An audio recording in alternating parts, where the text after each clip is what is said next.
வணக்கம், வாழ்க வளமுடன். ராமாயணத்தை நம்ம இன்னைக்கு பார்க்க போகிற தலைப்பு ராமர் இருக்கும் இடமே அயோத்தி அப்படிங்கிற தலைப்பு தான். கைகேயி வந்து 2 வரம் கேட்குறாங்க மன்னர்கிட்ட, தசரதன் மன்னர்கிட்ட. ஒன்று வந்து பரத நாட்டாளனும், இன்னொன்று வந்துட்டு உங்கள் மூத்த மகன் ராமர் வந்து முடிசூடாமல் 14 வருஷம் வனவாசத்துக்கு போகணும் அப்படின்னு சொல்லிட்டு. இந்த வனவாச கதையை பற்றி தான் நம்ம இந்த தலைப்பில் வந்து பார்க்க போகிறோம். ராமர் வந்து வனவாசம் கிளம்புறார். ராமர், சீதை, லக்ஷ்மணன் 3 பேருமே வந்து வனவாசம் போவாங்க.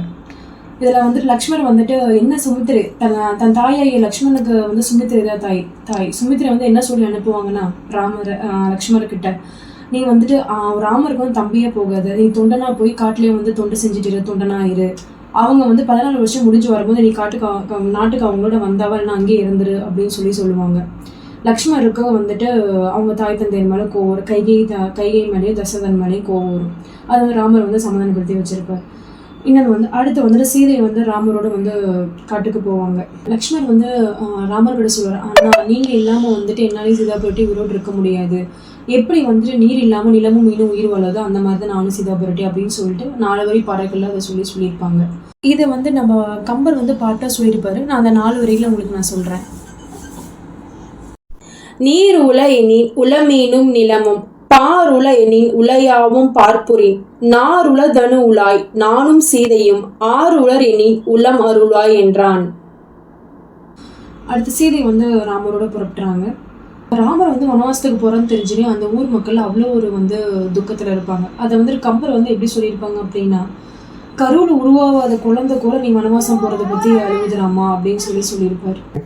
கிள்ளையோடு பூவை அழுத கிளர் மாடத்து, உள் உறையும் பூசை அழுத உரு அறியா பிள்ளை, அழுத பெரியோரை என் சொல்ல வள்ளல் வனம் புகுவான் என்று உரைத்த மாற்றதால்.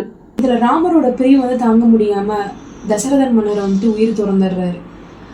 கானகமே நீ விரும்பி செல்கின்றாய், நீ துறந்த வடநகர் வாழ்வை நான் துறக்கிறேன், வானகம் செல்கின்றேன் அப்படின்னு சொல்லிட்டு 4 வரிகளில் வந்து கம்பர் சொல்லியிருப்பார்.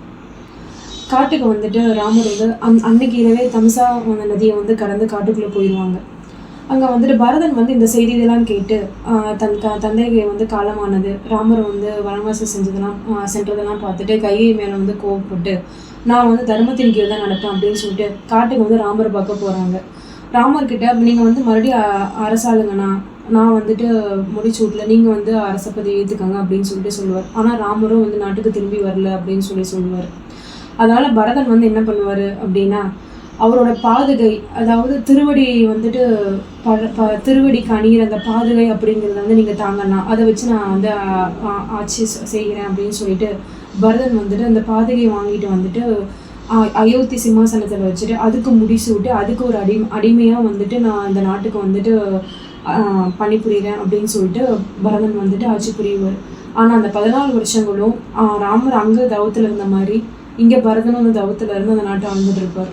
நந்தியம் பதையிடை நாதன் பாதுகம் செந்தனி கோல்முறை செலுத்த, சிந்தையான் இந்தியங்களை அவிழ்த்து இருத்தல் மேயினான், அந்தியும் பகலும் நீர் ஆறாத கண்ணினான். வாழ்க வளமுடன். வணக்கம். வாய்ப்பு அளித்த அனைத்து நல்லவங்களுக்கும் நன்றி.